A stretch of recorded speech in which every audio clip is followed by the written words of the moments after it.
Hi, and welcome to this new series on the life of David. Over these next 7 sessions, we're going to look at the life of David, and today is going to be the introductory session. And next week, we go on into the next sessions from the life of David.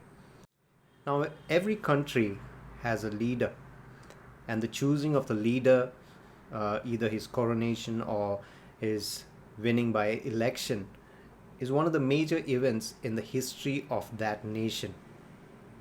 If there's no leader in the nation, we call that term anarchy.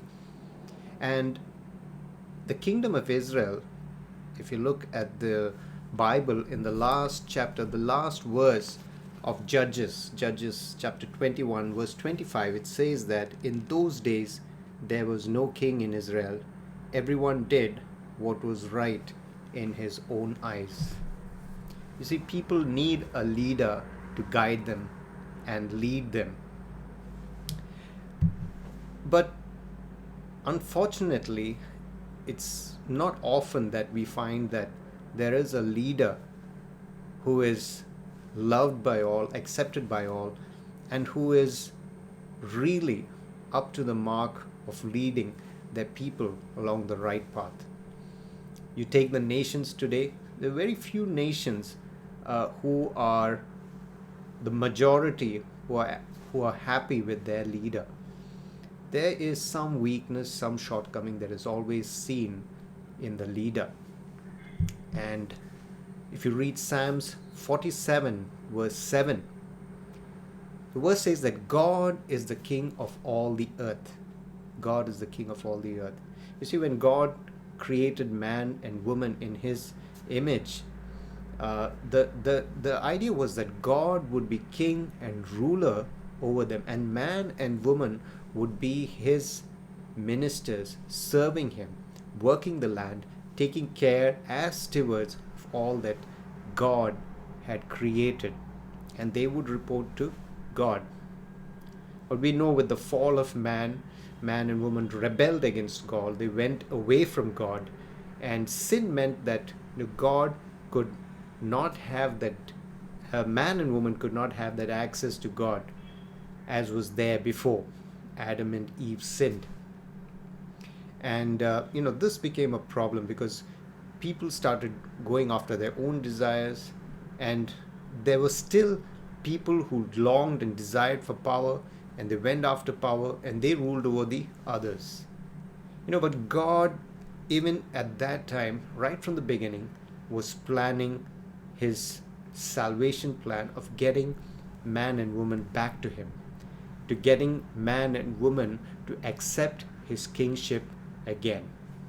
And so we see in the Old Testament that God chooses Abraham, Isaac, and Jacob to be a people of his own.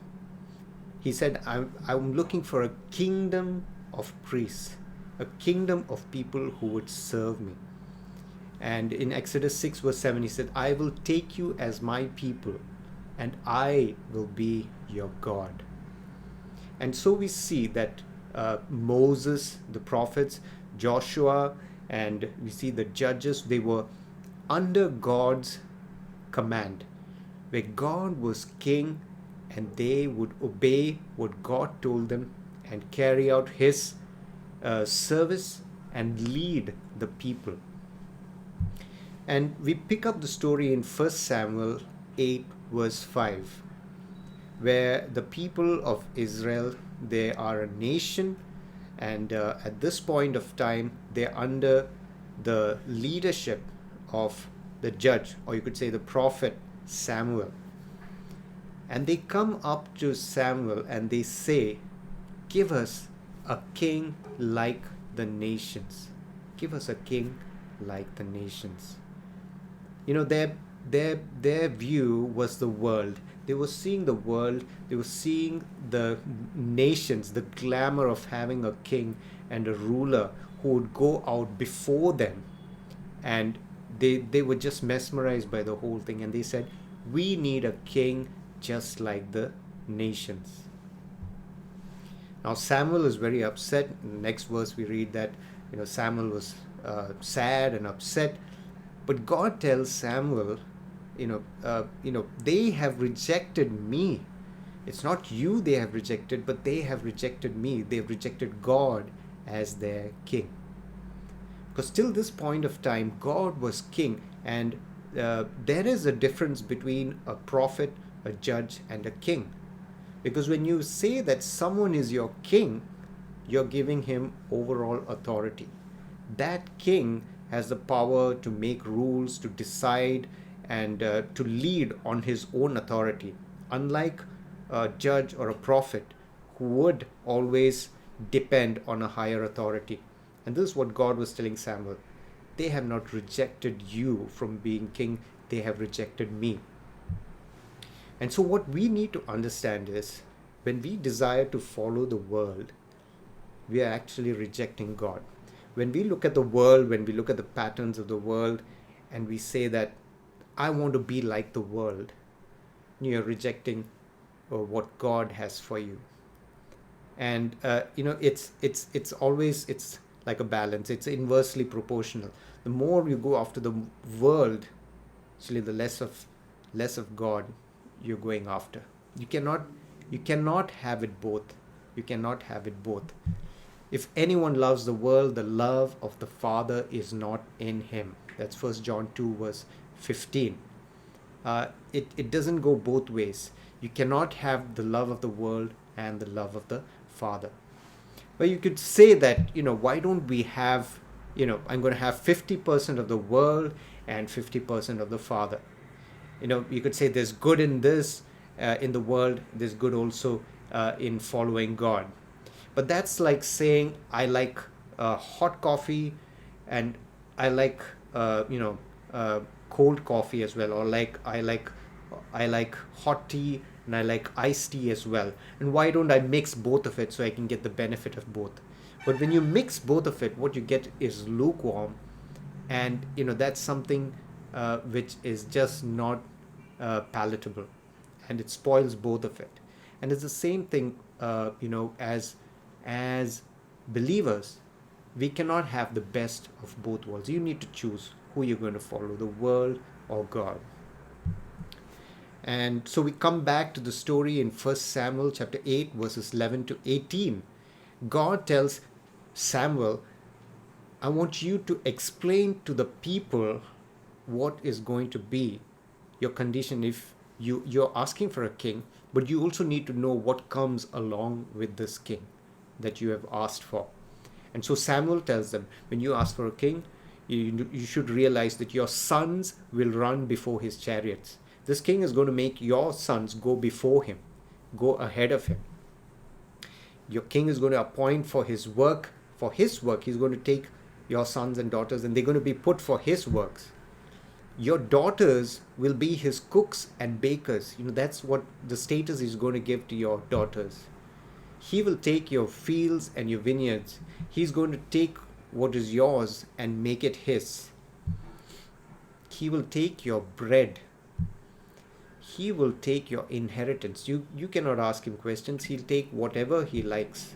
He will take your sheep and make you his slaves.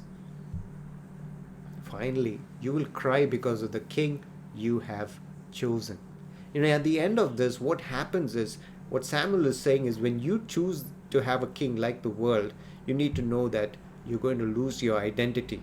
The identity that you have now, you're going to lose that. And that's what happens, when we put aside our Creator, when we put aside God, who has given us an identity, and we say that I want to be like the world, I want to follow what the world is doing, I love what the world is doing, you should be ready to lose your identity. You might be feeling that I'm going to get an identity in this world, but you're actually losing that identity. And so we come back to the story and we see, Samuel tells the people everything that this king is going to do, and the people says, no, we want to go ahead, we want a king. And that's what God says, let them have their king.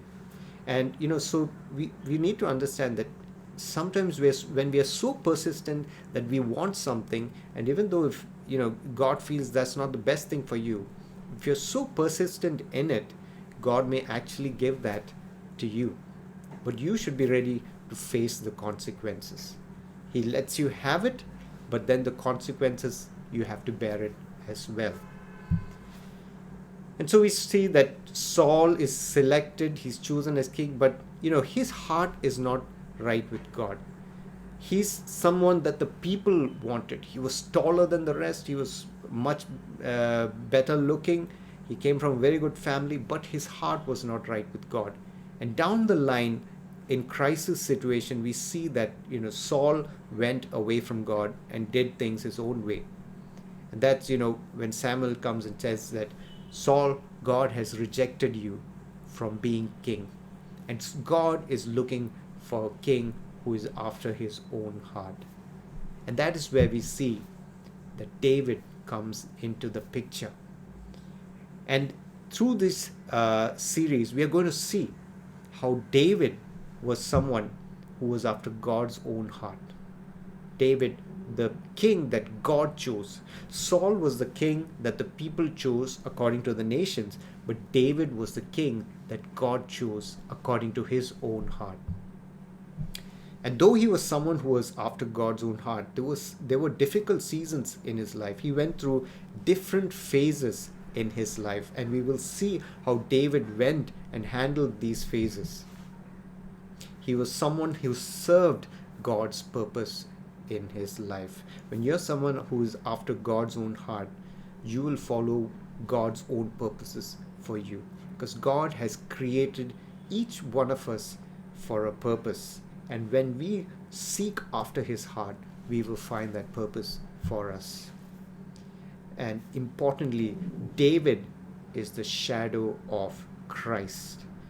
David is the shadow of Christ.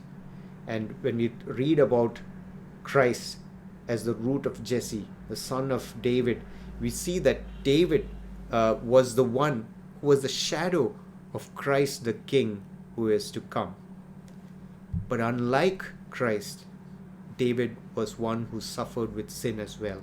And so we look also as how David fell into temptation and how he was restored. Now, coming back to that picture of Samuel warning a people about how Saul would be as king, and we'd see how that compares to Jesus, the King of Kings. Samuel told Saul, your sons will run before his chariots. But the word of God says that God, Jesus, goes before you into battle. He'll appoint people for his work. He will appoint you to be his co-heirs and his co-workers. One is looking at you as his servants for his work, but Jesus says you're going to be like brothers and sisters, my co-heirs and co-workers. And the kings of the world, the daughters will be like cooks and bakers to be used by them. But Jesus says he desires your beauty. He desires the beauty of the bride. The kings of the world will take away what is yours, your fields and vineyards. But Jesus invites you to harvest in his fields. The harvest is ripe, he says. He says, you have not labored for this, but I invite you to harvest my fields. The kings of the world take away your bread, but Jesus is the bread of life. You will not hunger, you will not thirst again when you come to Jesus, but you will enjoy abundant life. The kings of the world take away your inheritance, but Jesus tells us, I'm going to prepare a place for you. I'm preparing your inheritance. The kings of this world take away your sheep and they make you a slave to this world and this world system. But Jesus is the Lamb who died for you, to set you free from slavery. Is there any bondage in your life? There's nothing that Jesus cannot set you free from. If the Son has set you free, you are free indeed. Whereas in this world, the rulers will make you cry, Jesus will wipe away every tear and you will rejoice. So who would you want to be as your king? Would you want to make Jesus the king of your life?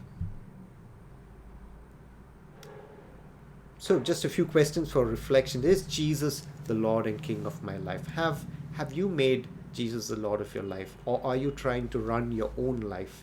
Are you trying to imitate the world? Because when I imitate the world, I reject the Lordship of Christ. You cannot have it both. Either we are submitted to Christ or we are following the world. No one can serve two masters.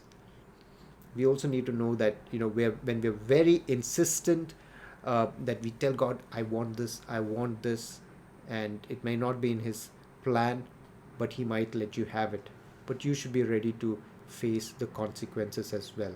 And know this, that whatever controls you, to that you become a slave.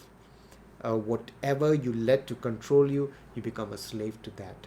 And you could be a slave to your work, you could be a slave to technology, you could be a slave to social media, because you have let that control you. Or you could give your control over to God and become a slave to righteousness. And that is where true joy lies. Because Jesus, the King, brings you abundant life. So next week we are going to see into the life of David, how he, as a young shepherd boy, is anointed as the next king of Israel. So till then, God bless. Bye-bye.